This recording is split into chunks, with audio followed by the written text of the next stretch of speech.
from Avondale, we welcome race fans one and all back to Green Flag TV this afternoon. We get set to duke it out once again for some more absolutely incredible Sunday afternoon racing action. Welcome to the Classic Indycar Series with only 2 races left on the docket. Today, it's a flash to the past as we get set to duke it out for 200 laps around this older scan of Phoenix from 2008 for the Pavement Recycling Systems 200.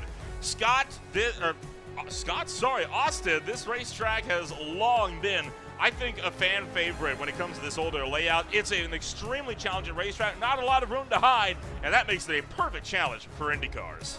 Yeah, this is the better version of Phoenix, honestly, right? It's old, worn out. You actually got to kind of manage your stuff, not just completely go around here 100% every single lap around the racetrack. You got to manage, you got to pick and choose your spots. And, well, through, I guess it's 3 and 4 on the older version, through 3 and 4 here at Phoenix, I think you're going to see a lot of passing opportunity, a lot of different lanes through that corner. You can run middle, you can run bottom, you can run top.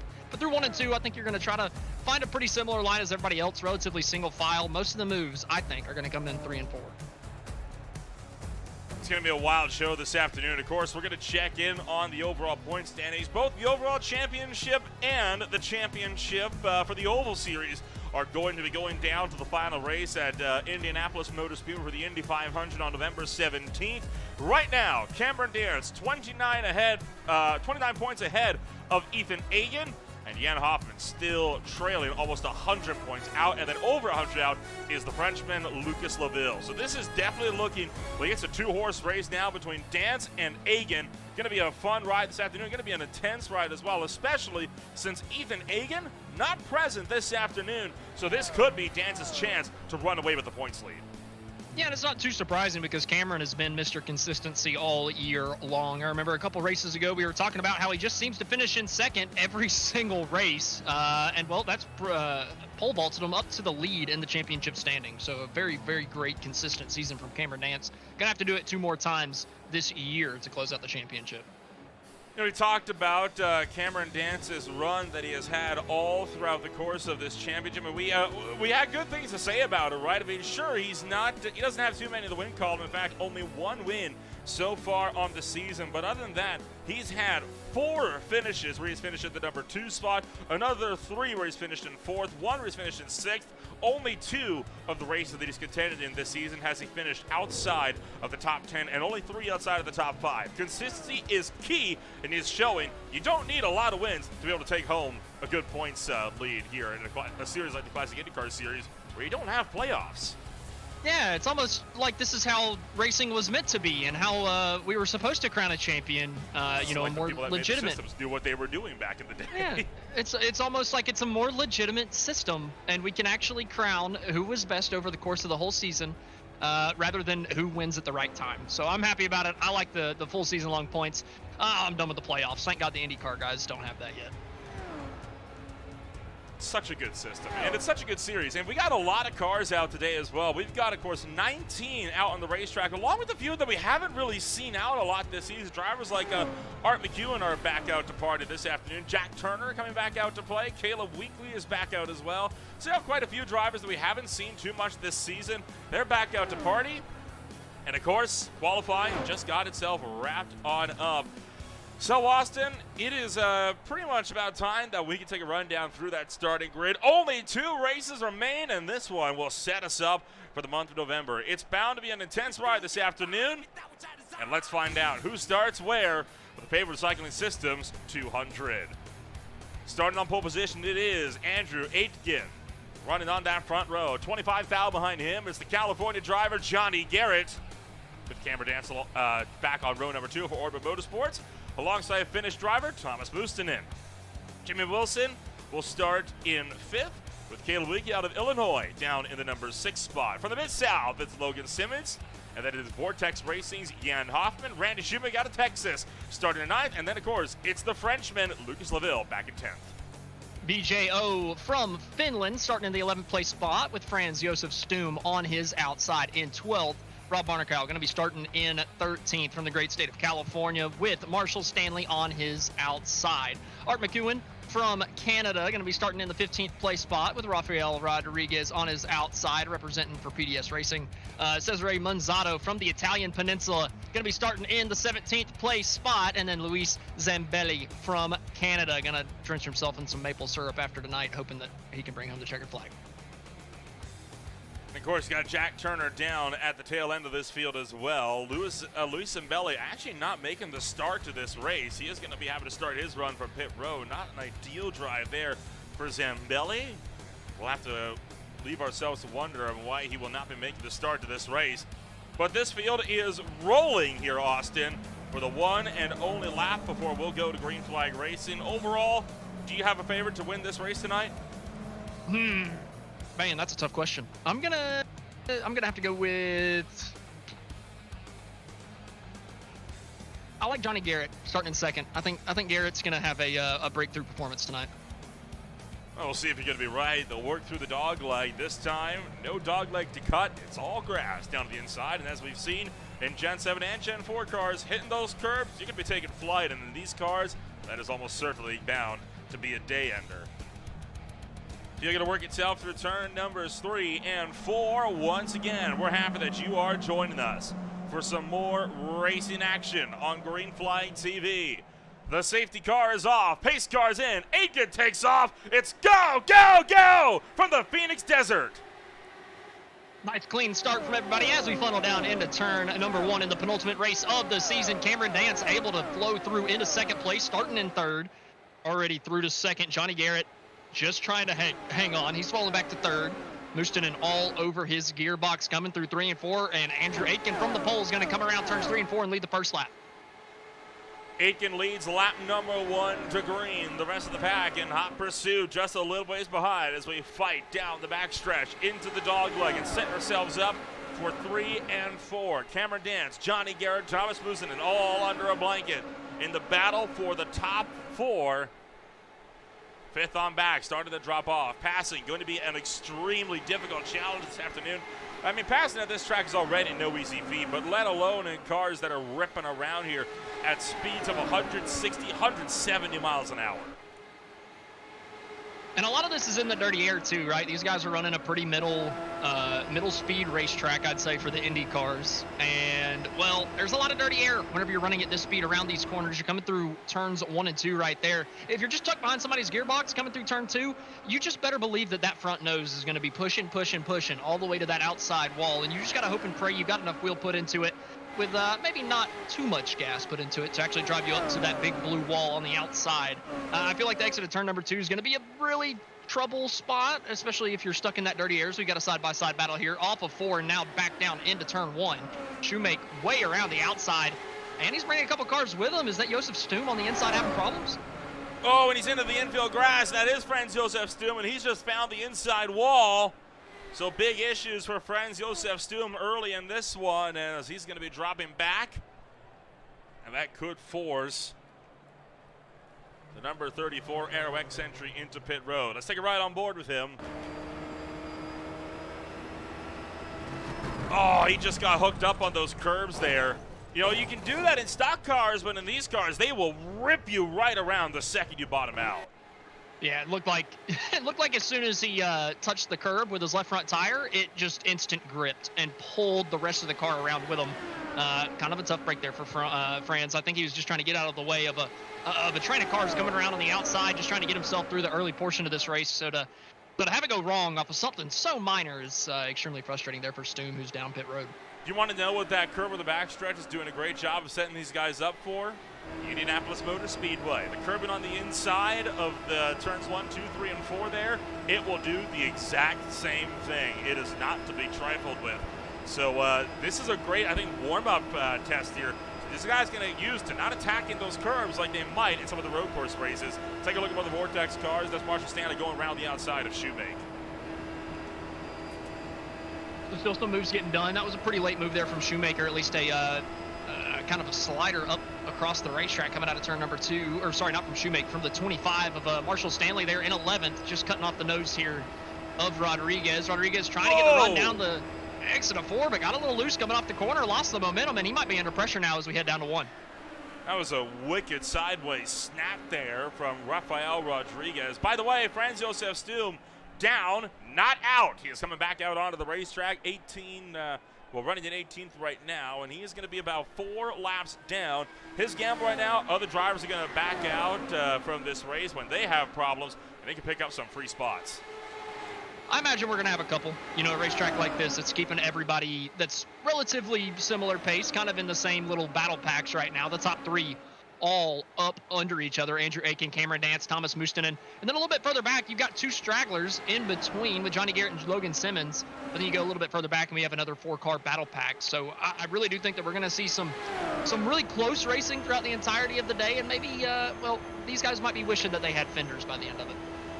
Mustinen, seeing if he can't open up a door from the outside. He's really trying to carry that momentum going top and then low.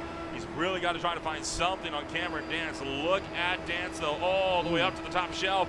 And that's going to open up the door for Mustinen down low. Can this be an overtake potentially down into turn number 3? Mustinen to the inside. Dance slips up. He's going to go all the way up to the outside wall. And Mustinen still hanging on for the inside. This is a fierce battle for the number 2 spot right now. Cameron Dance really flirting with an outside of the wall coming off of turn 2. Yeah, Dance drove it in there just a little bit too deep into turn number 1. Had to get out of it ever so slightly. Gave some room to Mustinen down on the bottom. And now as we funnel down into turn 3, Mustinen's just going to drive it in deeper, able to clear the nose of Cameron Dance back there in 3rd. Mustinen is the man on a mission right now, coming up from 4th to 2nd in the early going so far. Nobody else has really moved all that much other than Rafael Rodriguez, who's come from 16th to 11th.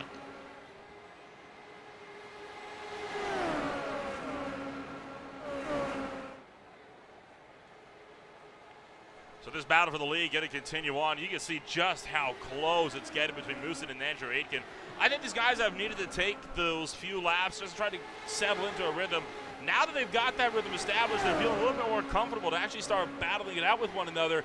There you see Jan Hoffman going down the inside of Caleb Weekly, trying to pick up a spot. That's for the number 7 position. Weekly all the way up to the top shelf. Jan Hoffman running down on that middle to low groove. He's trying to pull his teammate Lucas LaVille with him, but he's still got that fight for the lead. Oh boy, problems with Johnny Garrett, and he's going to flash back in and forth. Brief technical glitch there for him, and here comes Mustinen for the lead.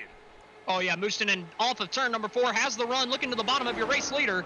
Aitken's going to drive it in deep into turn number 1, but doesn't quite have the grip that he needs on the outside. He's got a little bit of momentum coming back at the 22 down the back, but they're going to be dead even as we head down into turns 3 and 4. Once again, can Aiken hang on to the right rear? No, he can't. The 22 of Mustinen through to the race lead. Mustinen scrambling to the race lead. Andrew Aitken, could he have potentially have burned up all of his equipment in the early stages of this one, just trying to play defense? We'll see if Mustinen is able to pull away. If he's able to pull away, I think that tells a story that Aitken may have been pushing too hard early on, trying to hang on, and now the rest of the pack started to reel him in. Look at Logan Simmons in the background. He's now starting to poke his hat into the ring as well. So the top 5 under 6.5 of a second right now. And already this time by the line, we're going to be 20 down already. These laps are flying by at Phoenix Raceway right now. Yeah, pretty short racetrack here at Phoenix, already 10% of the way through the race. And it's not too surprising. It only takes about 21 seconds to get around this place at speed. So these guys absolutely flying. And while the front 4 or 5 have completely gapped themselves from the rest of the field, got about a 2.5 second gap back to Jamie Wilson, who's leading that second pack there in 6.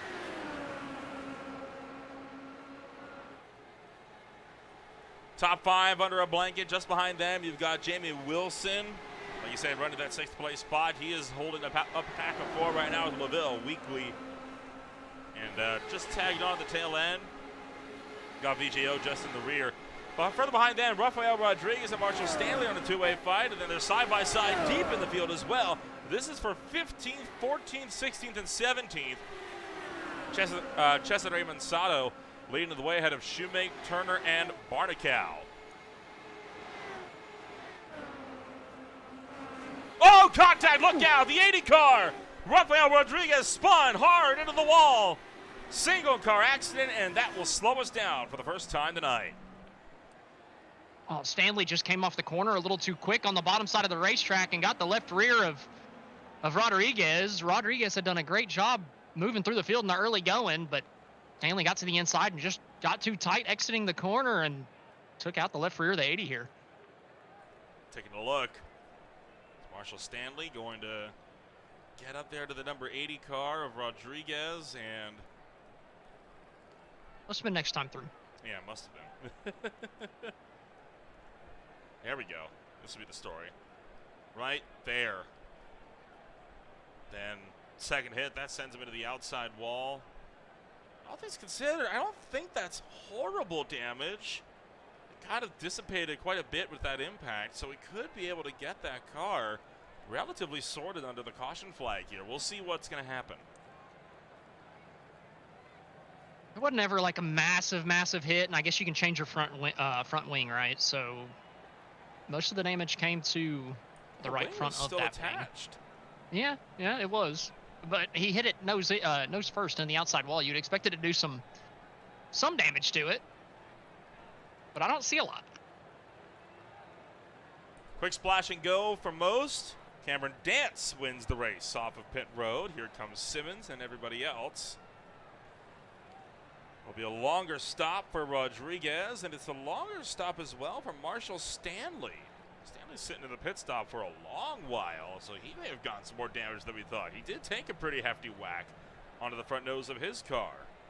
Could have bent the right front suspension a little bit, right? I mean, he made contact with that right front tire. These things are really flimsy compared to a lot of other cars we run, so I wouldn't be surprised. Yeah, just that little bit of a nudge. And this will be with Rodriguez. Doesn't take a whole lot in these cars to give you some pretty hefty damage. Still, though, I mean, from the inside, that doesn't look as bad as I thought it did. Stanley's out of the car, but Rodriguez here, he will go down a lap, but he's going to get back out onto the racetrack only one lap off the pace. Not terrible, but without the old NASCAR lucky dog, it kind of still hurts for Rodriguez. You know, you'd still kind of be in it, but being down a lap now at this point, it's almost impossible to come back from. You've got to catch a caution at the perfect time during a pit stop to be able to actually make this mean anything. So it'll be tough for Rodriguez, but Stanley, like you said, still out of the car. I am surprised at that. I thought Stanley would have been able to get back out relatively quickly, but I guess his hits that he took, they were a little bit more fierce than what was delivered to Rodriguez. So, may have been hit in just the exact perfect spot for that. And that drops down to just 16 runners on the racetrack now.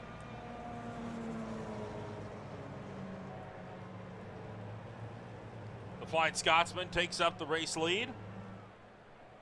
Right now, top 7 have not come down to pit road. Interesting fuel strategy. I would have thought that you would come down pit road just about any chance that you had. You know, I kind of view this, a lot of the Indy cars and a lot of the ovals, you almost have to view them as like NASCAR super speedways. And I feel like the biggest thing is the fuel gain nowadays in that. And I think we're going to see something similar with the Indy cars here. If this thing runs green as long as possible, you'd rather have that extra gas in your tank. So if you're Cameron Dance, I'm liking where you're sitting with that gas. Safety car set to pull in the pit road. Aitken jumping to it as they hit the restart line. Green flag back in the air. We're back to racing. Pretty easy for the leader to get away on the initial jump. Everybody single file. Aitken, Garrett, Wilson, Hoffman, all on older tires. And just trying to get away from that pack of cars that came down pit road. They've got the fuel advantage. They've got the tire advantage. So if you're in the top 6 or 7 or so, what can you do on that older rubber and that less fuel to be able to build yourself a gap to make it not matter? Oh, well, if you're racing like this further back, it might help you out. Just about 3 wide, heading down to turn number 1. Mustonen backs out of it, thinks better of it. Cameron Dance going to take the spot away from the 66 of Manzato as we head down the back straightaway. The 22 of Mustonen still to the inside, trying to take this spot away from the 66. They were 3 wide for a moment there. And I got a little dicey off of turn number 4. Now Mustonen trying to power to the inside of Cameron Dance to pick off another spot, and there you see the 92 Iconic Motorsports driver, Logan Simmons, just waiting in the wings, seeing what he can do in the midst of this grudge match as the field thunders down to the turn numbers 3 and 4. Dance right now on a big backslide. Oh, Simmons steps the tail end out, and he nearly goes around off of 4. A lot of these guys racing hard in the deeper sides of the top 10. They've been up in the top 5 not too long ago, but the pit stop cycle kind of switching things up. Simmons trying to get through the pack a little bit quicker than Cameron Dance here. Dance started ahead of Simmons and Mustonen, but both of them have already gotten by. Cameron Dance going backwards on the new tires. That's Art McEwen, by the way, that they're trying to get around right now. Take a quick look. This was coming out of turn number 4, and looking at it, they were 3 wide for a moment. And Mustonen, I think, made a very wise decision to back out there. That was never going to work going down to the turn 1 at that angle.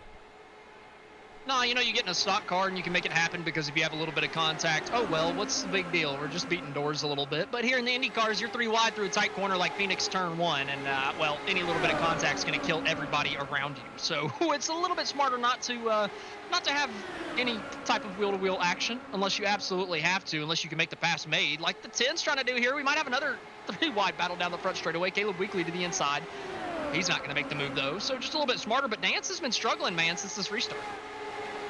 He has been on the backslide. I wonder if he opted not to take tires. He was only in the box for 5.6 seconds. Everybody else 4.8, 9.7 thereabouts. So I think he took fuel only. I don't think he took any tires here on this. And I can kind of agree, right? You want to try to save those tires and further on down the road. He's going to sacrifice time now, but if he can just stay on the lead lap, he can get that fresh rubber when he comes back down the pit road. But they just got a 1-set advantage over the rest of the field. That's a good point. It's just, if you, I don't know. I have a hard time with that strategy because you come down, you give up your track position, you take gas, but now you're just going to be stuck back there because you didn't take tires. I don't know. That's a hopeful call from Dance. I feel like you've got to have the cautions play out in your favor to make that strategy work. And I mean, don't get me wrong. I think we're going to see a couple more yellows, but I wouldn't be putting all my eggs in the caution flag basket this early. Mustonen continuing on the move as he's going to go up to the number 3 spot. Picks off 1 position from Jamie Wilson. While Jan Hoffman put under fire by Logan Simmons. Simmons gets into the top 5. He has been chasing after Mustonen, trying to keep pace with him.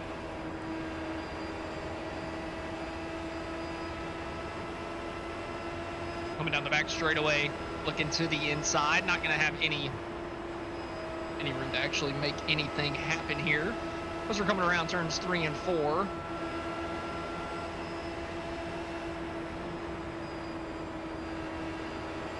Simmons just trying to get around the outside. Jamie Wilson doing a great job of holding them up even on the older tires. Still letting the top 3 kind of, or top 2 I should say, kind of shoot away. Mustonen's done a great job on the newer tires getting through up into 3rd, but still a 2.5 back off the race leader. Aitken, Garrett have done a good job kind of separating themselves from the pack, even with the older tires.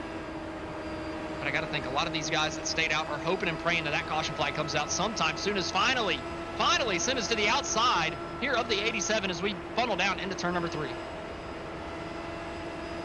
Team Chimera really trying to fight it out here with Iconic Motorsports, and you're on board for every single second of it.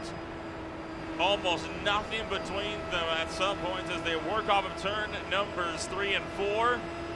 Nothing but absolute pure focus. Looking like Logan Simmons will be able to take this spot up, but tell you what, he's having to work for that spot with the machine of Jamie Wilson dropping back to the 5th place spot. Simmons finally secures the move, but he lost a second up to Mustonen in the process. Yep, these guys coming out of turn 2 now. Logan Simmons able to take that position away up to 4th, still 2 seconds behind the race leader, and more importantly, still a second behind Mustonen up there in 3rd. He's the first one coming through, only 0.8 of a second that he's got between him and Aitken. That thing was 1.3 about 4 laps ago, so he's cutting into that deficit about a 10th a lap. Further down the field, you got some drivers that have started to hound Cameron Dance once again. Dance looking like he has stopped the bleeding around that 8th place spot. Caleb Weekly And VJO not able to get a run going on him. Deeper in the field, Randy Shoemaker and Jack Turner, two Aero X teammates right now, running 14th and 15th. They're trying to close up to one Rob Barnicow, who was sitting 0.6 of a second up the road. Top three started to condense as well. Aitken's gap started to slip away. Yeah, I think Garrett's just ever so slightly quicker than Aitken here on this long run, but the problem for both these guys is that Thomas Mustonen is flying through the field. Up to third, up to Johnny Garrett's gearbox now as we head down into turn 3 and 4. And he's on the new tires. So you got to think, if he can get to the inside, if he can just get side by side, he's going to get the move done. Mustonen is a driver that has been on a mission so far. He's only competed in 6 races. That is only half of the races he's competed in. He is already in the 5th place for the point standings, despite missing half the races. I mean, that is unheard of. I think that really speaks to Mustonen's ability to just go for these positions. And you look at his stats over the course of the year, right? Not one of those finishes was outside of the top 10. All but one was in the top 5. 4 wins and 1 4th place finish. And then 17th. I mean, that is absolutely insane. I mean, talk about a good drive so far. You know you are doing something right when you've got that kind of a win rate. To be winning every, to be winning 4 races out of every 6 you show up to, that's a championship win rate right there. Unfortunately, Mustonen just hasn't been able to be here all season long. He's missed a lot of races, but whenever he showed up, like you said, he has had the pace. He has been up towards the front, leading laps over and over and over again. I'd be interested to see what his lap-led tally is at the end of the season compared to a lot of our championship contenders, even with the less races. That's just how good Thomas has been this season. Whenever he showed up, he's been at the front. I can tell you some percentages right now. I mean, the laps led that he's had so far throughout the course of this season, I want to point out first off, he has so far won 100% of the road courses that he has competed in. I mean, that is, it's a legendary time. But let's take a look at some of his more dominant performances. And I think one of his most dominant performances was at the Fuji Raceway. He started that race on pole. He took the race lead. He led 74 laps. That's all but 1 lap. He led 97% of the laps, and out of that 97%, 87% of the time, he was setting the fastest lap of the race throughout the entire field of that lap. So, I mean, talk about an absolutely legendary run. The race where he did lead every single lap at Circuit Gilles Villeneuve, he was setting the fast lap of every lap from the field 83% of the time. I mean, this is a dude that is on a mission right now. He's gotten by Johnny Garrett for second, and now he's trying to get around Andrew Aitken for the race lead. He is a driver that if he had been around there, I guarantee you he would be well into the points lead by now, and there's nothing anybody could do to stop him. He's higher than Johnny Garrett and Randy Shoemaker, who have both made double the races that he has in the points. I mean, that just shows how good he's been, right? I mean, he's been absolutely rapid now all over the back bumper, or the back gearbox of our race leader. This is going to be a little bit harder of a pass, right? The leader typically has clean air, but here, actually, there's a lap car in front that could provide an opportunity for Mustonen to get by as Aitken tries to get by the slower machine. Oh, actually, he's going to pull down to the inside, let them go by. So Aitken back in the clean air. What can Mustonen do now that Aitken doesn't have that disadvantage on his nose? He still has that tire advantage, but is that going to be enough to get past the clean air that Aitken has up front?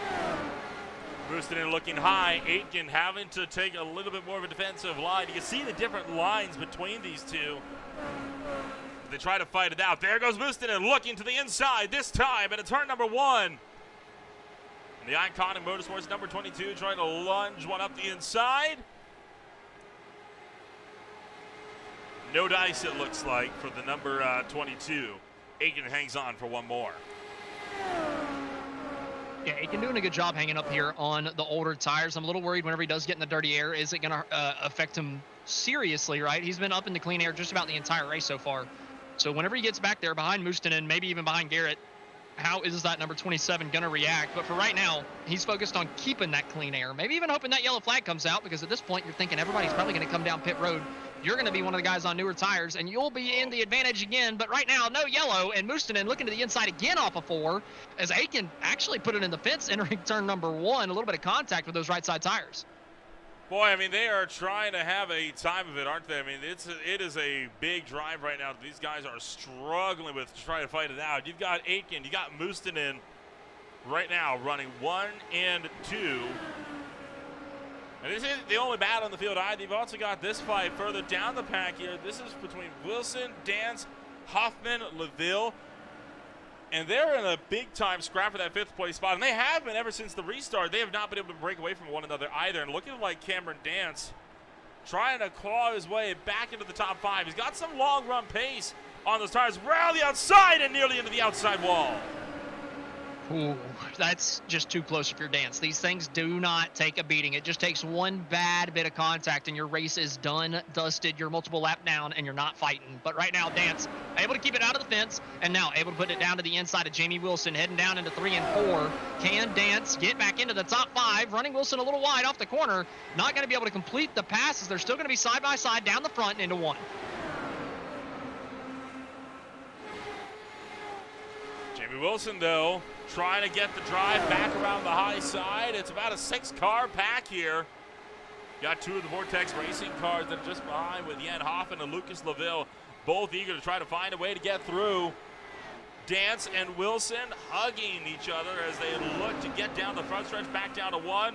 Dance clears, and looking like there, Jamie Wilson not able to go for the crossover because he had Jan Hoffman on his inside. Dance still trying to complete the move. Wilson's just not letting them have it. They're still side by side coming out of turn 4. Down the front again. Even. Heading down to 1. What can Dance do to finally get this spot away from Jamie Wilson? He drives it in deeper, but still has to leave the lane coming off at 2. And the guys behind are just like, come on, man, get by him so I got a chance. Jamie Wilson looking to go still round the top side. He is not giving in with this battle. This is a mammoth fight right now that we have at the 6th place spot, and this is causing them to lose more and more time up to the top 2 that continue to pull away. Wilson up to the high side, and finally Dance completes the move. Dance finally getting clear up front. Now we're just going to see, can he walk away from these guys and try to bridge in that gap to the race leaders? Aiken still hanging on to the lead. Now is the 0-5 of Hoffman looking to the inside of Wilson, trying to make that move a little bit quicker than Dance did. But Mustonen up front still has not been able to find a way to even get side by side with Andrew Aiken up front. Not for lack of trying. He's been trying to find another lane to open up. He's just got too much of a fierce defensive opponent in front of him. He might have to wait until pit stops and then figure it out then. Meanwhile, this pack down the field, the one to watch. Got a whole host of them packed up line astern, and we're on the longest green flag run of the race. I want to point out we're already well over a quarter of the way into this race, and we just passed about the 25-minute mark in this as well. So, I mean, we are having a great race, making good time as well. Look at Mustonen cutting back to the inside of Aiken. Finally, that battle for the lead. Can Mustonen get it done now that he's got the clean air on the nose? The 27, a little twitchy up top, but he's going to have to run. Coming back down the back straightaway through the kink and down into turn number 3. Aiken's just going to have to drive it in as deep as possible and hope that that thing can stick, but Mustonen coming off the corner, still not clear. They're going to be side by side again as we head to 1. Mustonen hugging the inside. Aiken still has the drive in around the top shelf. It is an ultimate race between the top 2 runners, 2 drivers that have been so dominant throughout the course of this season. Can Aiken try to size up the move on Mustonen? He cannot. Oh, how about this? Going for the over-under. Oh, he's into the grass. Look out. He hit the curb, but he saved it. Out. What a save. Oh, he did the same thing. The exact same thing that Franz Josef Snoom did earlier, just tagging that tagging that curb on the inside of the kink, got him sideways, able to save it this time, but it's going to let Johnny Garrett get to the inside. Now he's in a tough battle for second, as we're going to get a look at the replay as the 27 had the run. Coming off of turn number 2, had the over-under, the switchback, but just cut it a little bit too narrow and curb. Boy, you can hear him lift out immediately. I can guarantee you that is a Code Brown moment in these cars. And I think that was a wise move to back out. Better to lose a few tenths than to try to power out of it and potentially lose your whole car. He was able to hang on a second, a little bit further back. We see some fighting. So a lot of changing for positions out on the racetrack still. The 12 of Jack Turner hanging on right now as he's got Rob Barnicow right behind. Sorry, Rob Barnicow into 12, holding on to 13th from Cesare Monzato. He's got Jack Turner right in front of him, trying to pick up that spot. Pit stops, oh, pit stops. We know they are not too far away. We know for a fact that these drivers are going to need a couple of them throughout the course of the night. There's the fight for 5th. Everybody still doing a really good job trying to just drive through this and make up whatever time they can muster.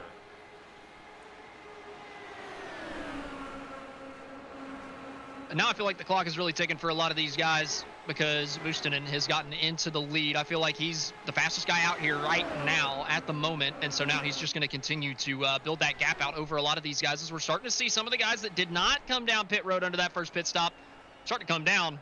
That's Jamie Wilson that's down pit road already, and it looks like Aitken's coming down too. And the way you can tell, it was mentioned in the pre-race briefing, you got to pit when you're entering turn 3. That is when you have to be on the apron so you can scrub off enough speed, and that way you're not slamming the brakes in the middle of the entire field. That gives a clear indication of what you're doing, and it makes you predictable. And there you can see another one. Jan Hoffman cutting to the apron as he comes to pit road.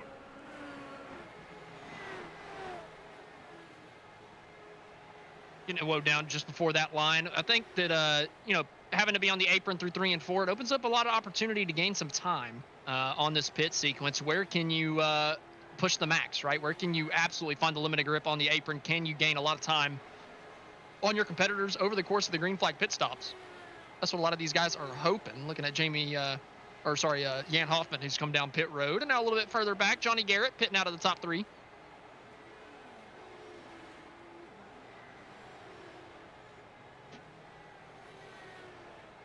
Johnny Garrett, Art McEwen, all in the pit road as well, and Lucas Laville will be coming down pit road this time by. And that should do it for the drivers that have not pitted under that first caution flag at about lap 33. So from here on out, we're going to be seeing everybody else coming down to pit road, I would say, within about the next 20 laps or so. Yeah, and these guys are just hoping and praying that the yellow flag doesn't fly until then. If the yellow comes out, all these guys that have come down pit road are really screwed, right? They got to take the wave around, and then even with that, you're going to be at the back of the pack and be on older tires than everybody else. So you are really just hoping and praying that this thing runs green until the next group of cars come down pit road. Worth noting as well that McEwen, Manzado, Rodriguez are now 2 laps down. Rodriguez was already 2 laps down, but Manzado and McEwen just 2 down from the pit stop window. Garrett through Laville are all 1 down as well. Meanwhile, everyone else, again, continue to stay out on the racetrack, and we're already started to reel in halfway, less than 20 laps away. We're getting there. This race is moving by quick. Whenever it stays green for just about the entire time, the laps seem to tick by pretty quickly. Thomas Mustonen laying some blazing lap times down up at the front of the field to just continue to move this thing along. Top 8 still on the lead lap as we're waiting for this green flag cycle to kind of finish out. Mustonen's going to be finding himself in some lap traffic now as a couple guys have come out of pit road. It'll be interesting to see if they're going to actually pull away from him since they're on the newer rubber, or if Mustonen can actually run them down and make any moves. My problem is I feel like even if he does run them down, since they're on faster rubber, it's going to be just about impossible for Mustonen to actually make the pass and put a couple of these guys a lap down.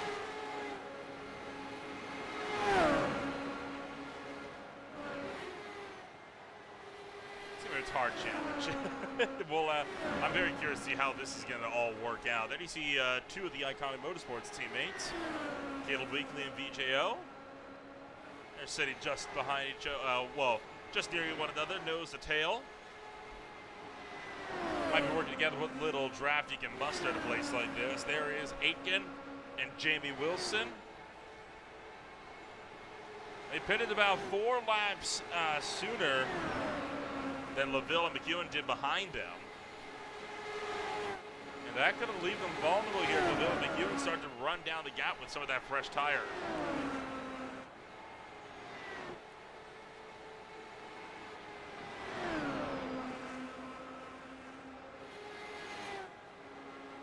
Battle for 6 with Jack Turner and Rob Alvernicow right now going down the back straightaway. Jack just trying to hang on. These guys still have not pitted. They came down during that yellow flag, I should say, but still have not pitted on this green flag sequence, finding themselves up in the top 7. I was talking about how the other guys are hoping and praying that yellow flag doesn't fly. These guys on the other hand, they're like, yeah, throw that yellow flag. Let's flip the field position pretty nicely here, and let me come down and put on a new set of tires a little bit early and put me back up at the or towards the front of the field, right? These guys running 7th and 8th or 6th and 7th right now. They'd be coming out of pit road about the same spot.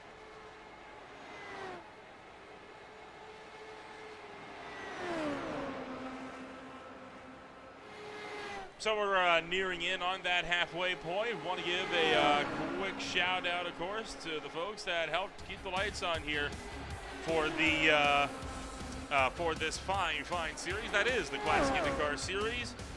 This racing action this afternoon, of course, being brought to you by Pavement Recycling Systems. Founded in 1989, PRS first provided cold milling services to the Southern California market. Now, they have subsequently grown into the premier general engineering subcontract for cold milling, soil stabilization, roller compacted concrete, and cold in-place asphalt recycling in California and Nevada, with a presence in Utah, Oregon, and Washington. In 2007, PRS added the highly regarded pavement preservation company, Pavement Coatings Company, added pavement preservation services throughout California, and specializing in the use of RAP aggregates via their Reclaimed Aggregates division. Both PRS and PCC are owned by PRS Owners Incorporated and are proud to be 100% employee-owned. For more, visit paperrecycling.com. Austin, nearing in on that halfway point, and still with a long way to go in racing action here this afternoon. Oh, no kidding. We still have a ton of racing left to go here today. And, well, it's been a good one so far as Aitken stuck in between a couple of teammates. Oh, no, there we go! Aitken to the inside, making contact with Hoffman, and Hoffman's going to be destroyed. Well, that was the caution that the lead lap runners are hoping for, and that's just trapped a good chunk of this field a lap down. And Hoffman out of the race in a violent fashion.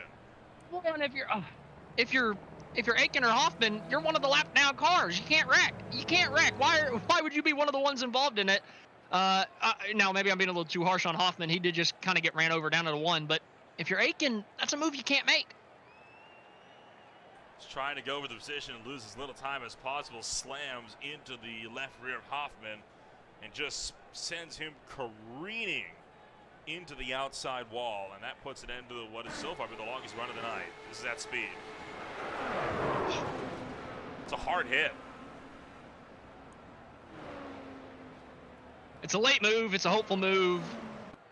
And at the end of the day, I think it's a bad move from Aitken. I mean, he shows his nose. He's driving in there, but just, I don't think that was ever on. It's an uncharacteristic move as well. We don't usually see him make those types of mistakes like that.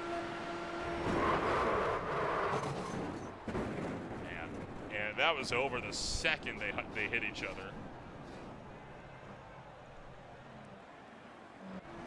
Yeah, left rear tire to right front tire is never going to end out well in the Indy cars.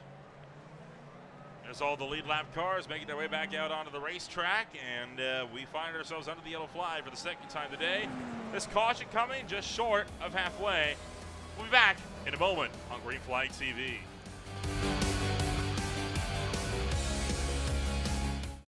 Racing isn't easy, but experiencing it is. iRacing puts you in the driver's seat with the industry's leading sim racing game. Drive on laser scan replicas of the greatest racing circuits from around the world. Go head-to-head against other drivers chosen by skill-based matchmaking to ensure competitive racing at every level. Compete across all your favorite series. In officially licensed cars, engineered to deliver the most accurate driving experience possible.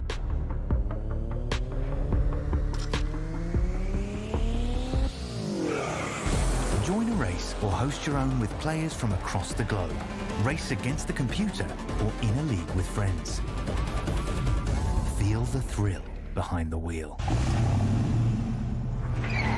Visit iRacing.com.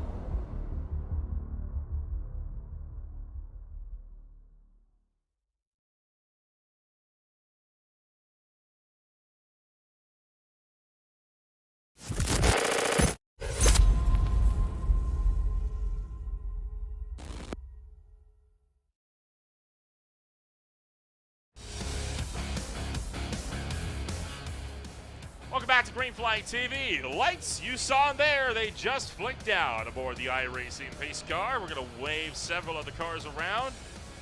Thomas Mustinen going to pick things up with the first car on the lead lap. Everyone else having to be waved around in order to catch the tail end of the field. We will have 12 in the lead lap for the restart.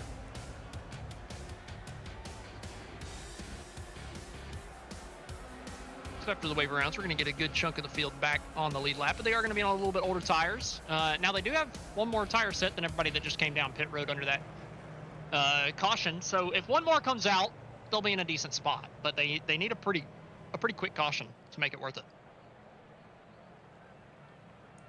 Just 4 laps away from the halfway point.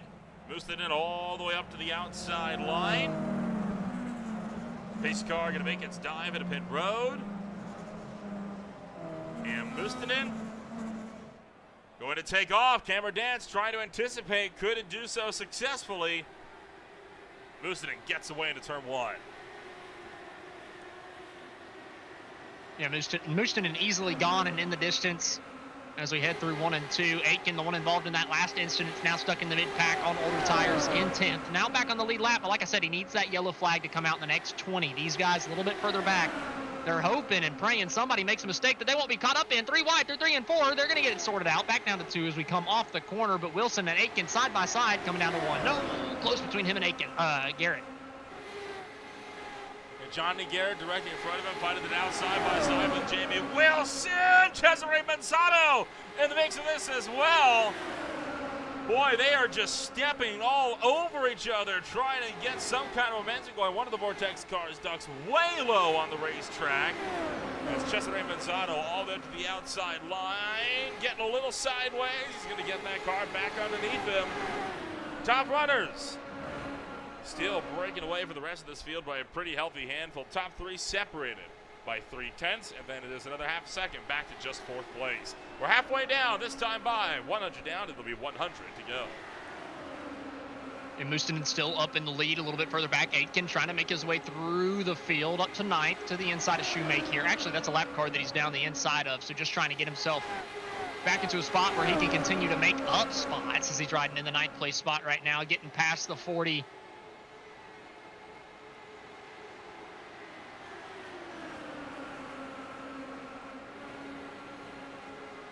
For the lead, Cameron Dance and Mustinen have already tangoed once. And looking like we're getting set for round 2. As they fire down the front stretch into 1 and 2, working down to the backside of the racetrack through the dog leg. Now it's all about who can find the line.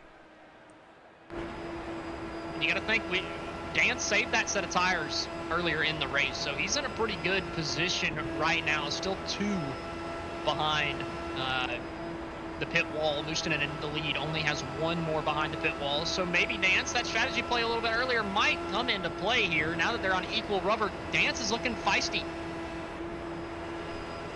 Trying to go for that over-under line. Look at how much he's able to close in down the front stretch with that. But the problem is he just gives up too much when he sweeps wide in turn 3 to try for it. There's some position swap going on down deep in the field, but it looks like that might be a car that's having some issues as Dance has found the inside.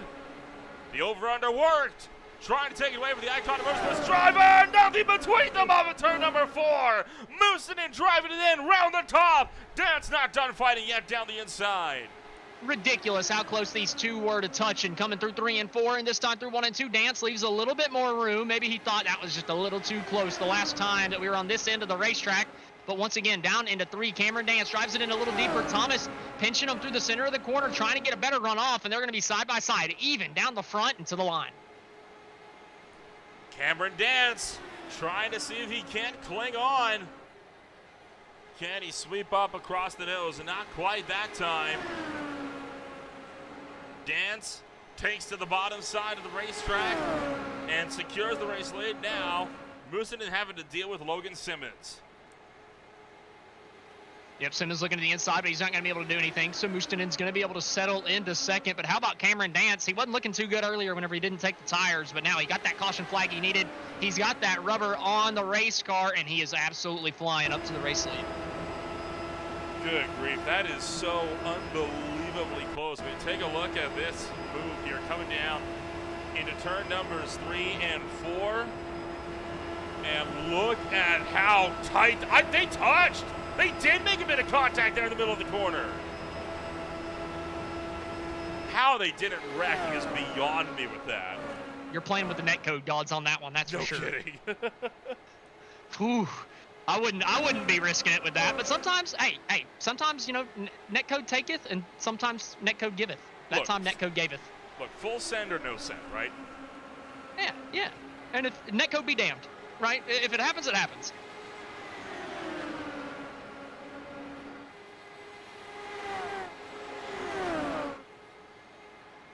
Top 3 under a blanket. 6th and 7th are tucked up with each other. 8th through 10th are also in a bit of a big battle. 90 laps to go this time by.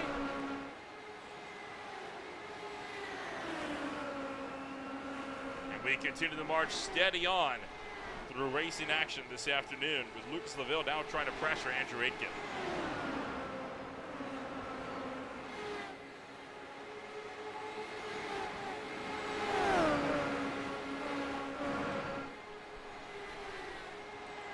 Austin, I mean, kind of take us through this run for you. I mean, this race, it's been a wild one so far. There's still a long way to go in this show as well before we'll get to a full conclusion. Do you think we're done wrecking yet? Do you think we're going to get another caution, or are we running this second half green?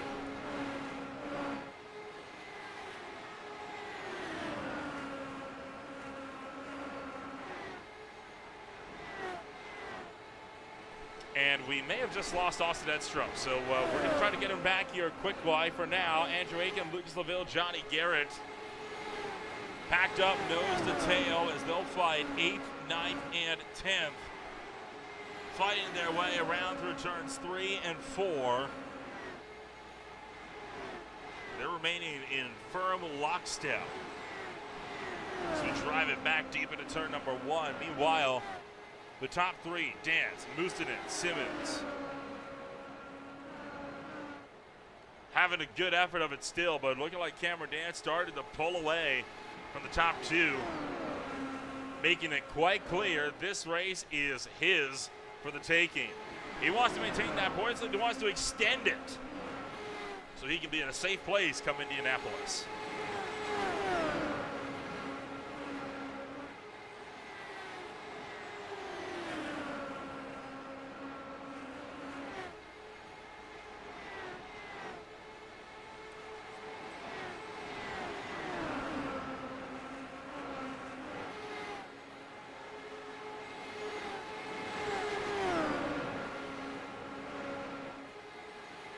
So this battle, 4-way fight for the number 7 spot going to continue. Rob Barnicow holding on to the lead from Andrew Aitken, Lucas LaVille, and Johnny Garrett. Looking like Andrew Aitken trying to cut to the inside. Gonna make the move on Barnicow. Barnicow dropping all the way back. He's lost 3 spots in one lap, just looking to let that pack through so he doesn't have to worry about it. Meanwhile, Andrew Aitken and Lucas LaVille scrapping it out, nose to tail.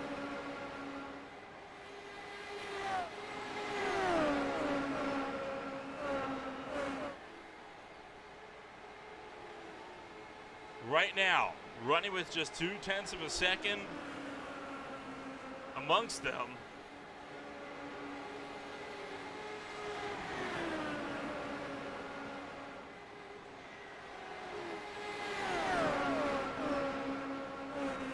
And we got Jack Turner coming down to pit road. So Turner will be the first one in on this green flag run for green flag pit stops. At 81 laps left to go on the docket.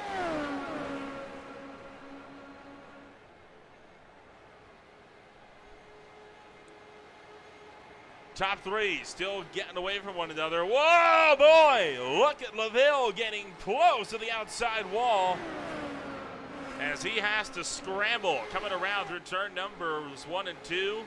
Now to the back chute. LaVille, Garrett, and Barnicow all sitting just behind. So again, a three-way dogfight for the number 6 spot. 3 seconds up the road is Iconic Motorsports driver BJO running in 5th.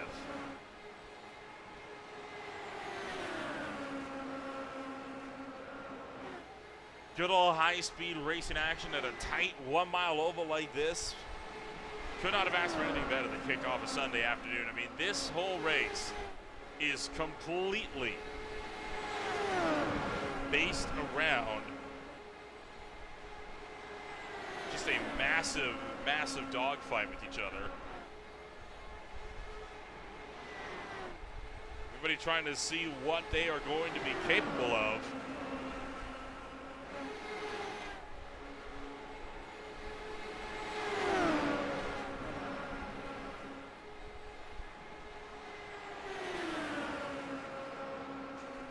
Andrew Aitken, Lucas LaVille, looking to go at it again. Whoa, LaVille making a quick duck to the inside, trying to see if he can slice his way through.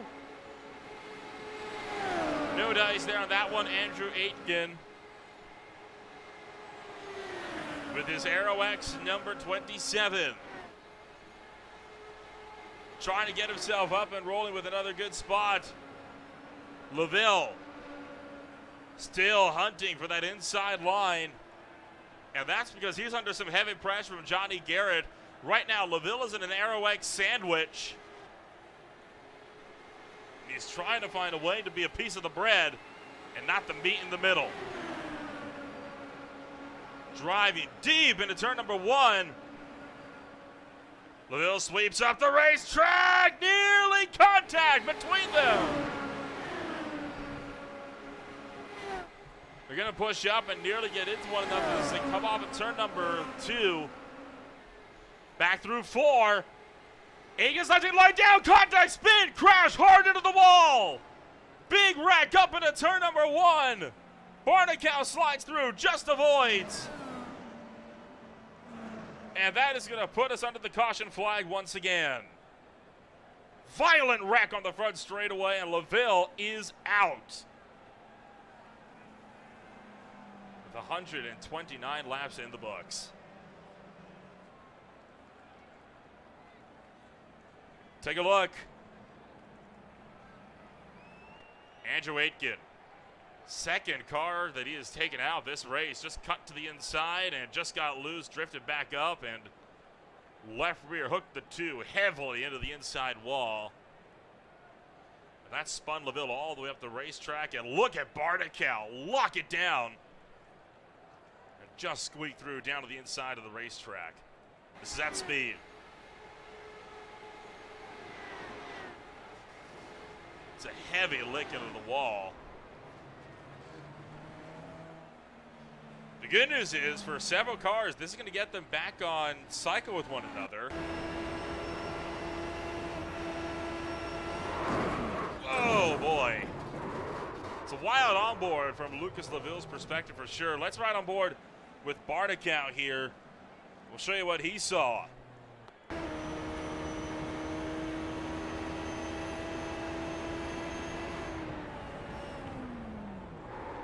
Great heads-up driving there to get around that.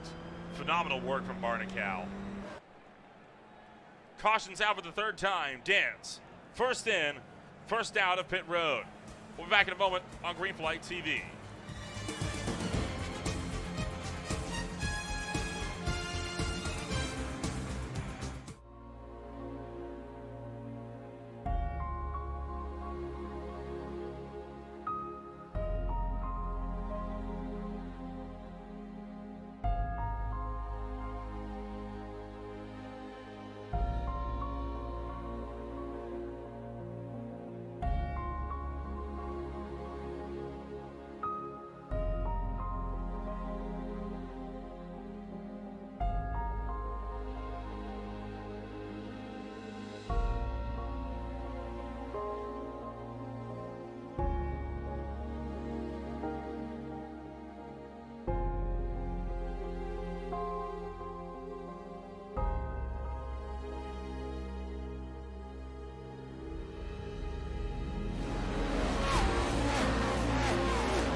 Coming back to Green Flag TV and coming back right in time for Green Flag. Camera Dance takes off as we take to the restart zone, and just in time, Austin Edstrom rejoins us in the broadcast booth. Austin, it's been a wild few laps, and we're set for a wild restart once again. Look at Johnny Garrett around the outside of Barnacal.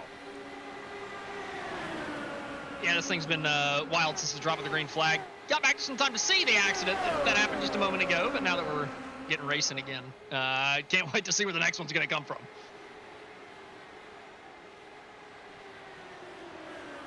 Right now, Camera Dance way out in front. That pit cycle was, well, that caution was that everybody needed to get back onto the same cycle. So now,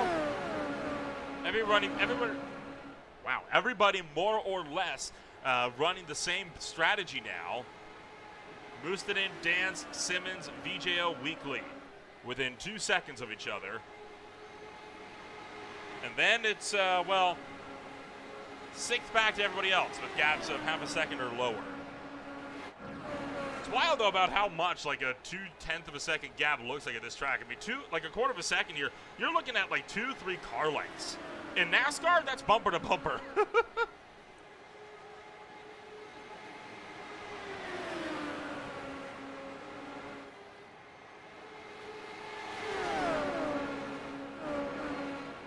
So Camera Dance boosted in Simmons. All in the mad scramble as they try to get things sorted again.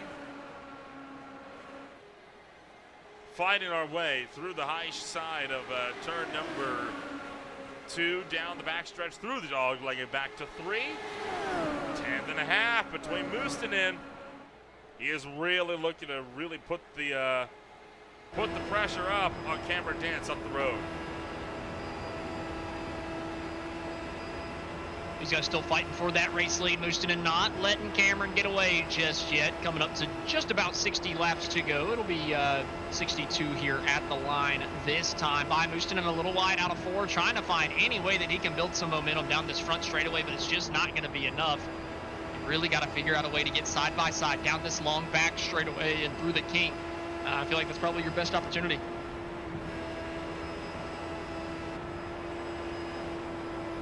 Moostonen and Dance fighting down the back chute. Now to the front. Front chute, sorry. I'm so used to calling that the back chute now because of the repavement and, of course, the reconfiguration of this track with the start-finish line off of what is in this layout, turn 2. Still a 10th and a half between the top runners here, and they are not showing any signs of backing off anytime soon. 60 laps the distance. Man, it's just so tight between the top 2, and even Logan Simmons is not letting these guys get away either. He's only 4.5 tenths of a second back, and I feel like he's been silently sitting in about that 3rd to 5th range the entire course of tonight. Simmons just keeping himself close enough to stay in the conversation.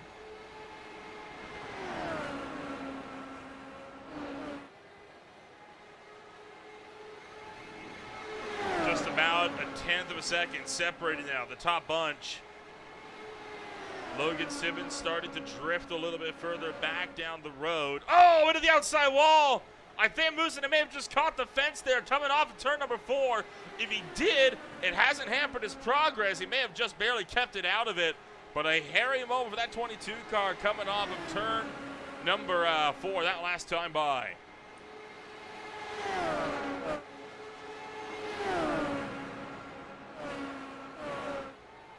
Every little touch in these things is something to be afraid about. Every little bit of contact, it just matters so much in these things, man. You've got to be careful.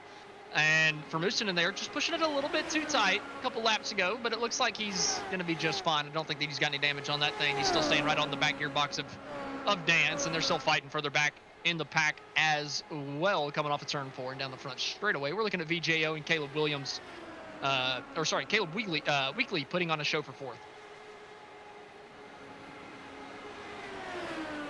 10th and a half between this pairing, the 96 and the 10. Two iconic motorsports teammates still in the mad scramble. By the way, Austin, we just now hit the 1 hour mark in this race. I mean, Flying. I don't know what else I could say, but I mean, that really says a lot when you can go this long without, well, you go this long in terms of distance in such a short amount of time. It speaks to the real speed that you can carry with these race cars. And of course, it's a speed that is going to be put on full display in the month of November. 3 total events remain, 1 last points race remains. November 3rd, it's pole day. The 10th, it's bump day. And then on the 17th, it is the Indianapolis 500 to close out the Classic IndyCar Series 2024 campaign. And what a campaign it has been. It's been a heck of a season. I've enjoyed just about every race of the Classic IndyCar Series this year. I mean, every single race has had something memorable about it, I feel like. And here in the Phoenix one, pretty similar. I mean, it's just been tight between the leaders the entire race, right? Like, nobody's actually gotten away for the race lead and really been able to pull out any bigger than a 1 second gap over the course of 150 laps here tonight. So it's been a tightly contested, very tightly contested race so far.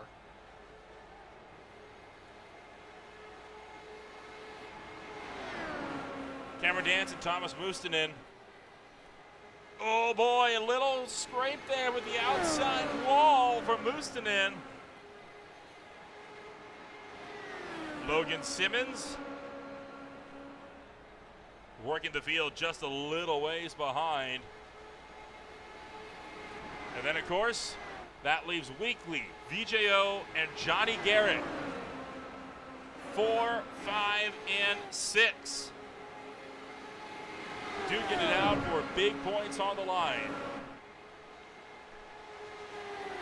Johnny Garrett has been slowly looking to reel these guys back in after he struggled initially into the second half of this race. And now, trying to take to the inside of the Finnish driver of VJO. Yeah, VJO was a little twitchy there on entry, ran a little bit higher than I think he meant to. Allowed Garrett to get down to that inside groove, make up some time, but it's just not going to be enough for Garrett to actually be able to make a move on him. Coming out of turn number 4, looking at the outside again there for Garrett, but again, just not quite the momentum he needs. I think Johnny's just a little bit faster than VJO right now, but just unable to actually get side by side. We've been seeing it all night tonight. It's been tough to be side by side, and then once you get there side by side, you're going to be stuck there for about 5 to 10 laps until you finally can slide across the nose and get the move completed. I mean, to just make one pass here, it's like a 10, 15 lap endeavor.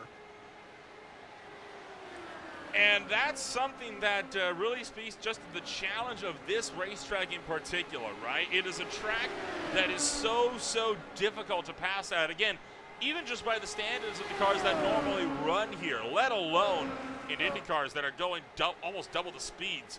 It is maddening sometimes how difficult it is to get a pass going here, but that's part of what makes it so thrilling. It allows us to see how drivers have to improvise and adapt. There's only one really quick line, and then of course there's an overtaking line, and you really have to know how to navigate that ability to try to overtake to get a job done, and that is always put on evident by who can climb the most spots up this field.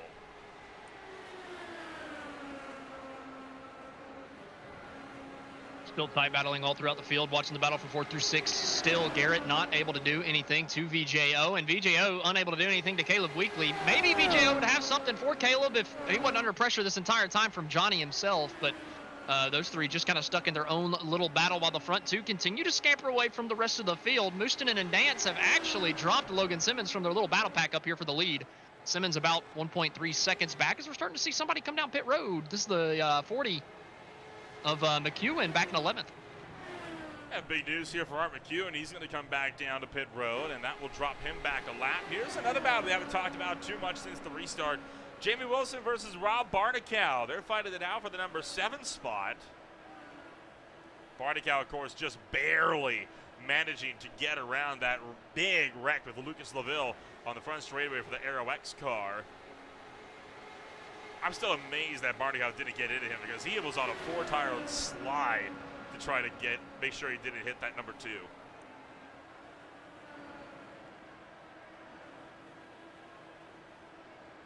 .42 laps to go, coming to 41. Dance still up in the lead. He's starting to stretch that out over Mustonen ever so slightly as well. So Mr. Consistency looking to add a victory to that tally this season. And what a way to not close out the championship, but really make it difficult for him to be beaten next week if he's able to close this one out.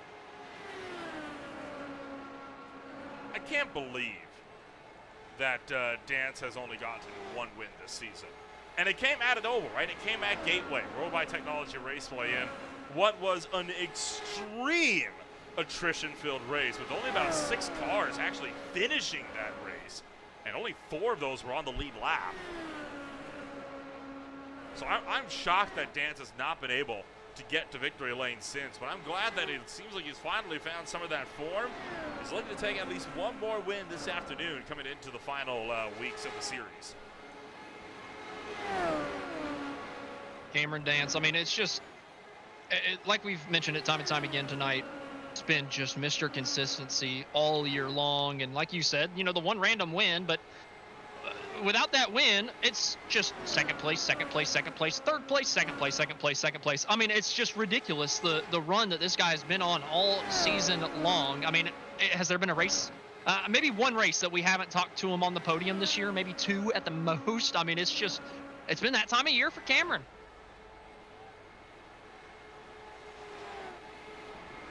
He continues to stretch his gap over Mustonen. Johnny Garrett continuing to pressure VJO, and now Art McEwen is behind these guys. Now McEwen's problem is he's got fresh tires, but how eager is he to actually use them to try to get through this field? Especially when Garrett is so eagerly trying to get around VJO up the road. I wouldn't risk it, honestly. You're just kind of stuck behind this 3-car battle. You're 2 laps off of the next guy that you're racing. I would only really make the move if you know that you can make it without contact, right? At this point, it's just not really in it for you. I mean, it sucks. It's very frustrating being in a race like this, a long 200-lap race, where with 35 laps to go, you're 2 laps down, and you're not really fighting anybody except for the people behind you. Almost contact between Garrett and VJO. That was tight coming off of turn 4. I think they did make contact a little bit, Austin. I mean, that didn't look like they just got a little bit crossed up. Take a look at this dive here. And this is, by the way, the first pass that we've had for position in almost 20 laps as well, which shows how excited this race is when you go that long without a pass. We're still talking about it. And, oh, you're right, they didn't touch, but, boy, they got awful close to it.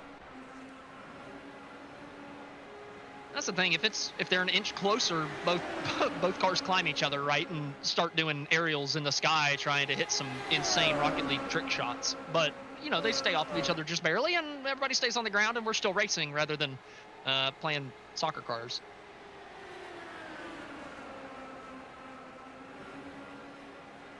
It's just the crash physics on these Indy cars, man. Whew. Two tires touching together. Might as well be 2 basketballs with no thousands of pounds of race car connected to them. That's the way they act against each other whenever they make contact. Caleb a little tight. Johnny Garrett trying to pick up 2 positions in just a couple laps, and they have contact entering the corner. Now, that definitely was contact. No doubt about that. Yeah, but it was a hip check instead of the tires, right? I guess side pod on side pod action is okay. Just no tire on tire. It's not far away from it, though. It's not. You're asking a lot of it to go in there and nobody wreck whenever you make contact like that, but Garrett got away with it. You know, Aitken's gone in there twice and had tire on tire contact. Aitken goes in there Garrett goes in there and just runs him up a little wide. Still not a clean pass, but he got the job done, up to 4th. 30 laps the distance. 13 cars are on the racetrack. 9 on the lead lap. Oh, trouble, Simmons! Big problems on the back straightaway. Logan Simmons has wrecked. And he is out of this race, and all of a sudden we're down to 12. And that's from the top 3 all by himself. What in the world? Logan Simmons, one of the most consistent. The same thing. Oh, my God. Holy crap. That is a hit and a half right there.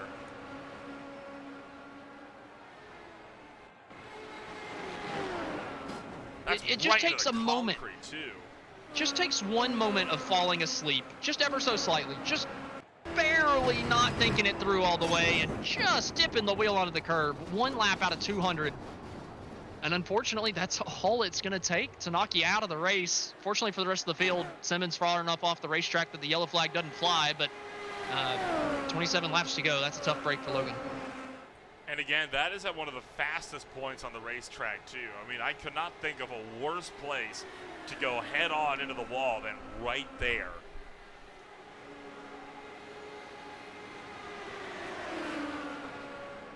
This battle for 4th is still on, but now it's extended up to 3/10 of a second. And Martin McEwen, he still wants to try to find a way around. Yeah, but McEwen's doing a service to these guys of not, forcing the issue. I can respect him not doing anything too crazy, ruining any of these guys' race now from the top 5 now that Simmons is wrecked out. And no, with Simmons' issue, Johnny Garrett, that move that he made on Caleb Weekly, that's actually the move to put him on the podium now with the Simmons incident. So that move ends up being pretty big there for Johnny Garrett, getting a big result at the end of the night if this thing runs green the last 25.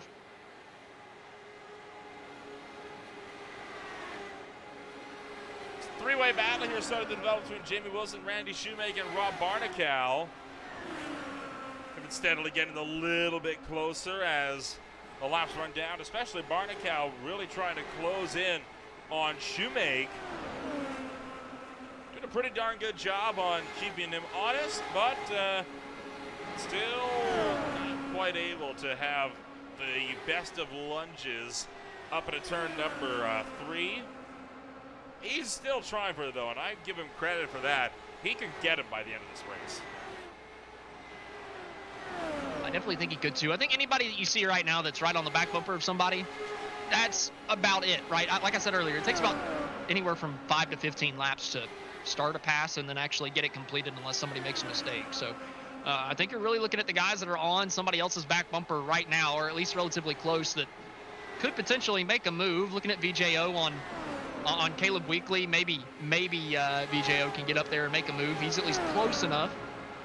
But other than that, Randy Shoemake and Jamie Wilson might be the only other, and Rob Barnicow obviously included in that 3-car battle, might be the only other guys on the track that you could see some position switching around unless we get a yellow at the end of this thing. 20 laps to go at the line. So the laps are just ticking away so quickly. This could, in fact, be the quickest oval race that we'll see all season long. And it would not surprise you, right? I mean, again, you're lapping so fast around this place. You can just run these laps down like there's no tomorrow. Like, let's be honest, if this race did not have the few cautions had so far, you could probably take a look at this and run the whole thing start to finish in under an hour. You think you could run this whole thing and start to finish under an hour? I would imagine so. Ooh. I mean, we did have nah, those 3 cautions didn't take 15 minutes of time. I don't believe it. I don't believe it. We got 18 more to go. It would have been close. It would have been close. I'm shocked at how fast this one's gone by. I mean, we've been out here for, what, an hour and 10 minutes, hour and 15? Like, it has not been a super long race, even though, I mean, 200 laps makes you think you're going to be out here for a while, but it's going to finish in under an hour and a half. Okay, so it wouldn't be an hour. We're maybe an hour and 12 on average. That's assuming, Okay. averaging lap times of 21.6 all the way throughout. So, just over. But, yeah, the point still stands, right? I mean, this race has flown by much more so than a lot of other races, right? I mean, most classic Indycar Series races, we see them, they're on the longer side of things, and they take their time in order to, give us the most amount of action possible. They're not usually, quick-fire sprints like this. I'm not complaining, though. It's a nice change-up from the norm, and it throws, again, another unique challenge at this field to see who is really the best of the best here. Well, I kind of like it before our, big finale of the Indy 500, right? We got a full-length 500-mile Indianapolis race coming up next month, and we're making a big shebang out of it with the pole day and bump day and whatnot. So I feel like having a little bit of a shorter sprint race right before the main event is a smart way to do it.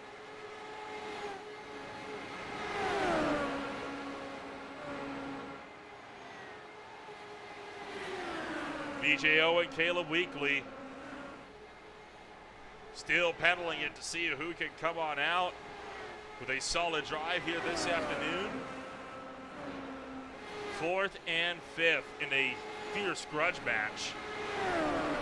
And then, of course, you got Shoemake and Barnicow. Still a quarter of a second separating them with only a baker's dozen laps to go.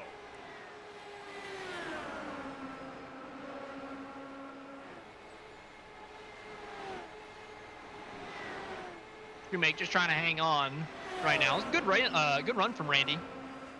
Typically a fringe top 10 guy, firmly within it in the 7th place spot right now. So that's a pretty daggum good run for the number 3 here tonight. So got to sing his praises a little bit. Rob Barnicow back there in 8th as well. Really good run for him. Being able to put himself up into the top 10, and really nobody behind him that's going to push him out of it at this point here with 11 laps to go for Cameron Dance this time around.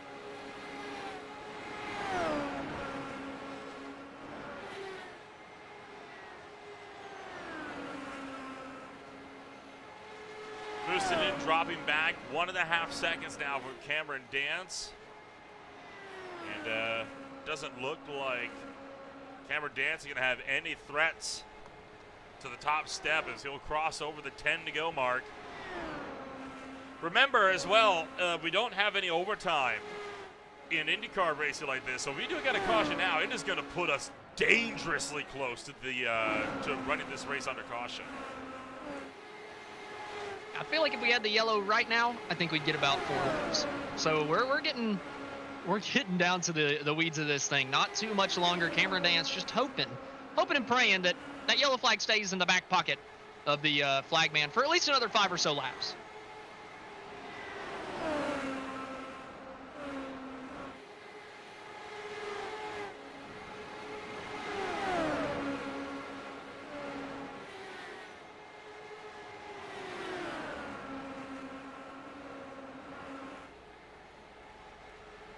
Eight laps to go. Weekly, VJO, Shoemake, Barnacow, still on a mad pedal as they try to see who will be the one to take home the top step. 7 laps to go, looking to be 6 laps to go at the line. I mean, what a good race. I mean, this race has been phenomenal so far. Now, my big question about this battle between Weekly and VJO, it is for 4th, big points, but they are teammates. So how eager are they really going to be to fight it out with each other? I mean, maybe eager to fight it out, but maybe just willing to give a little bit more room if they do get side by side. VJO though in 5th. I don't know. You're both solidly in the top 5. You got a lap car right behind you too that could throw a wrench into it. I'm kind of there with you. I wouldn't mind just kind of settling here in 4th and 5th and not trying to press the issue if that's your teammate right in front of you.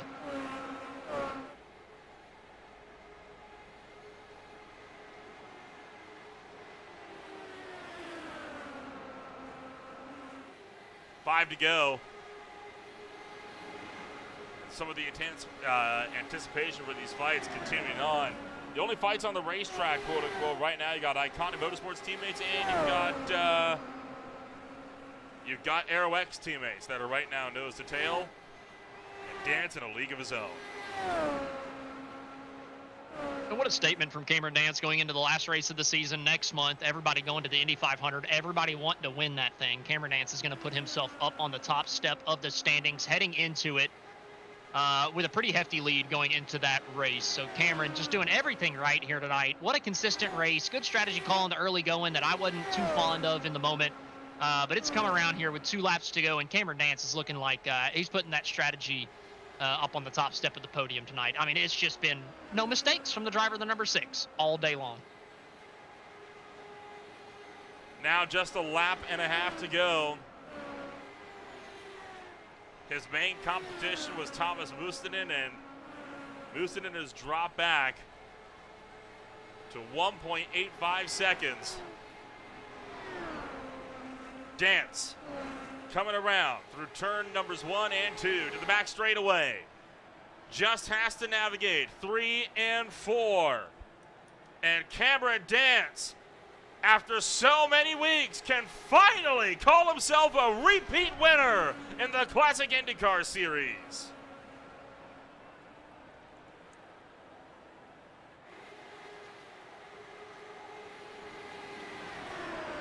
Fight for the line for 4th, and Weekly just hangs on from his Iconic Motorsports teammate.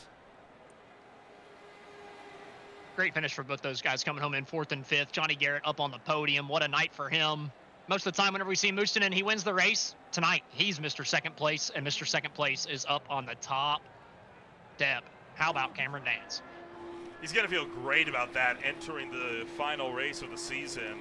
That could be enough to effectively make him secure with that championship.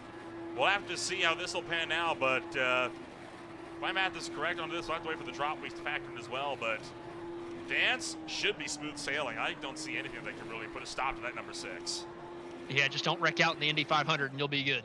I think that's Cameron's motive going into the final race next month. Just don't wreck out, get a good top 5, and you're going to be the champion, bud.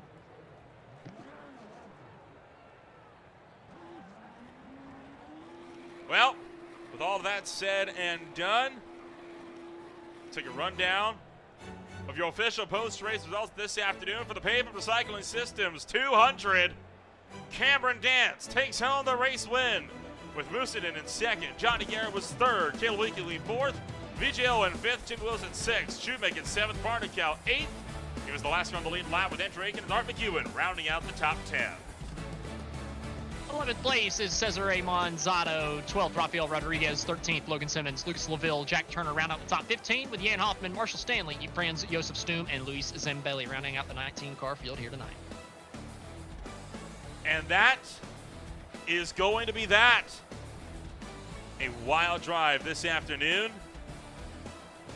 And of course, we'll look to give a chit chat with all the drivers when they return to the broadcast booth. It's post-race show coming up on Green Flag TV.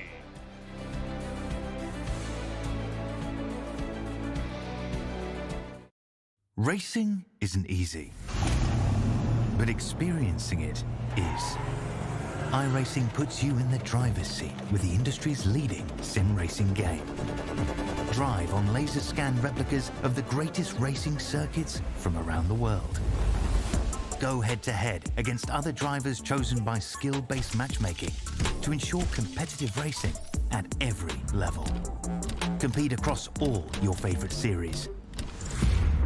In officially licensed cars, engineered to deliver the most accurate driving experience possible.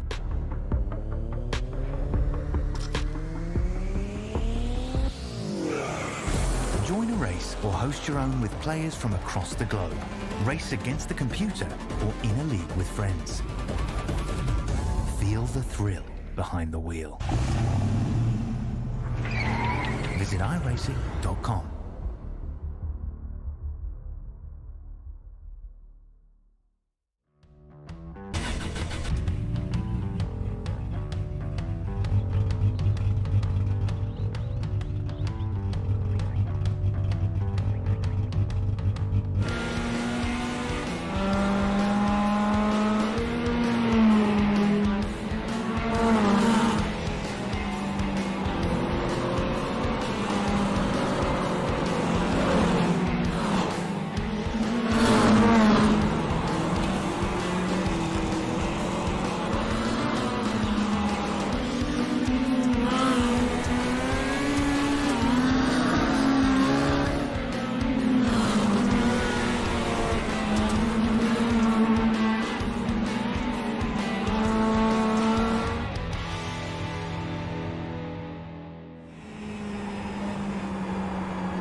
Welcome back to Green Flag TV and to the post-race show where we've got your race winner standing by. It is a big day for Cameron Dance. Cameron, you've been known something as Mr. Second Place so far throughout this series. You only had one win so far. A lot of podiums, but none of them on the top step until today.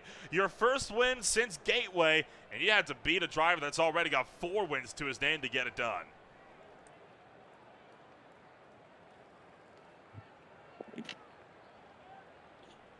Sorry, Dance, missed the question.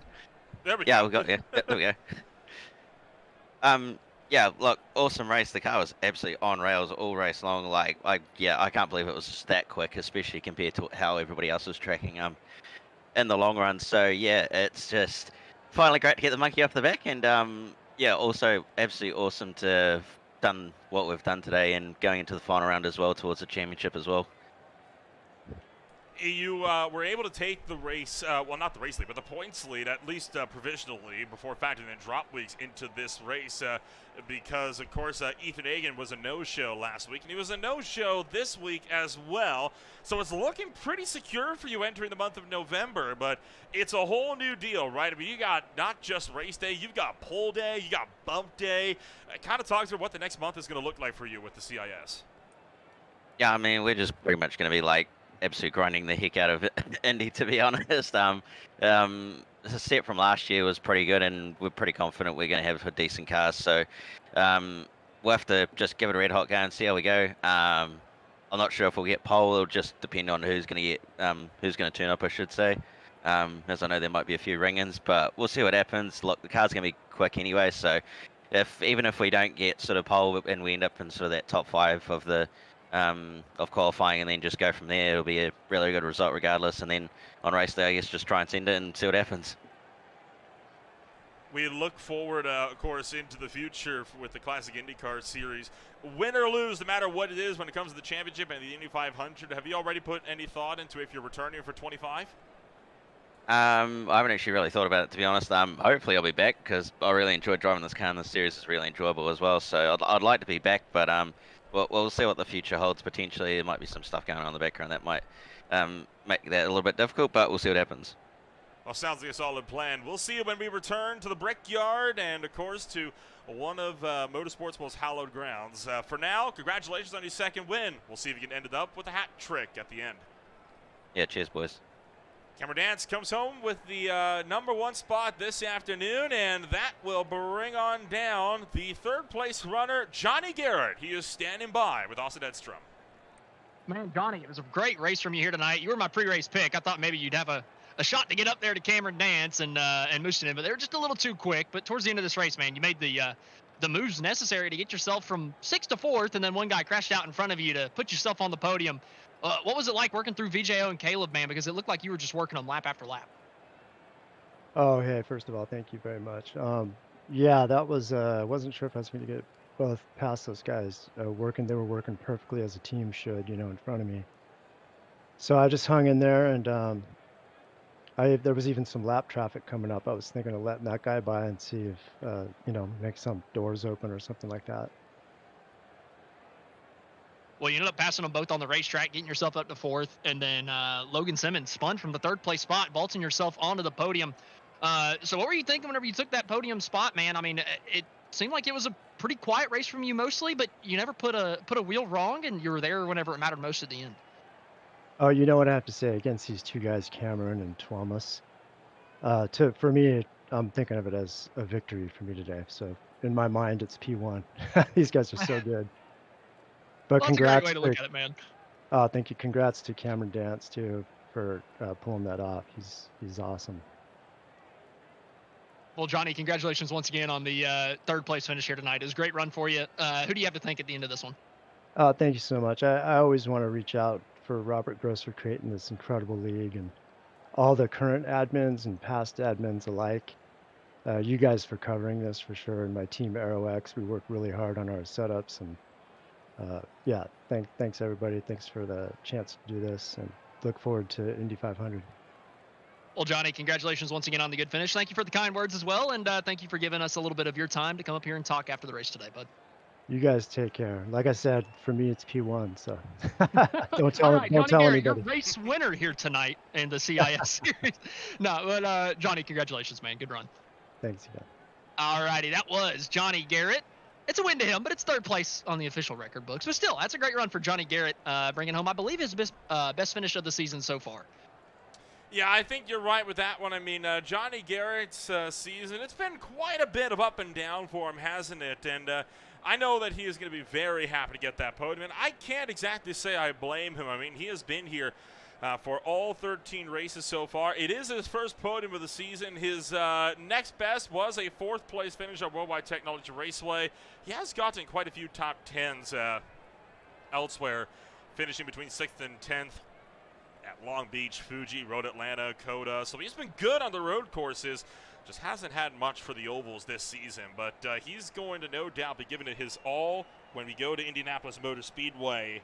Well, it's going to be about 2 weeks from today, but it's going to be a wild one when we get around to pole day. I mean, qualifying for the Indianapolis Motor Speedway, it's almost as spectacular as the 500 itself, especially since we're doing a full 3-wide start for the 500. I always get excited whenever I realize that again.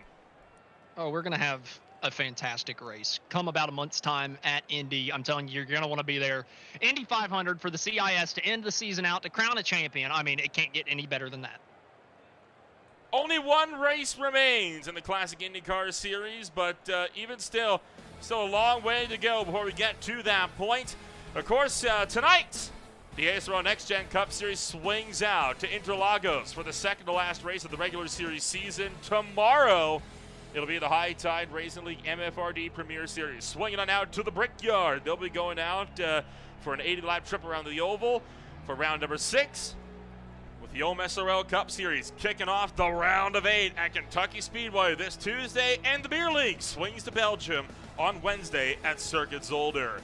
Still a lot more yet to come on Green Flag TV, and while the Indy 500 might be a month away, the month of November starts soon with a solid drive looking to be for Pole Day. That'll be coming on up throughout the first weeks of November. We'll get set to see you then. If you want to find more about who we are and what we can offer you, you can check us out today at www.greenflagtv.com. The countdown begins today, and soon the Indy 500 will be upon us. We'll see you on Pole Day at the Brickyard.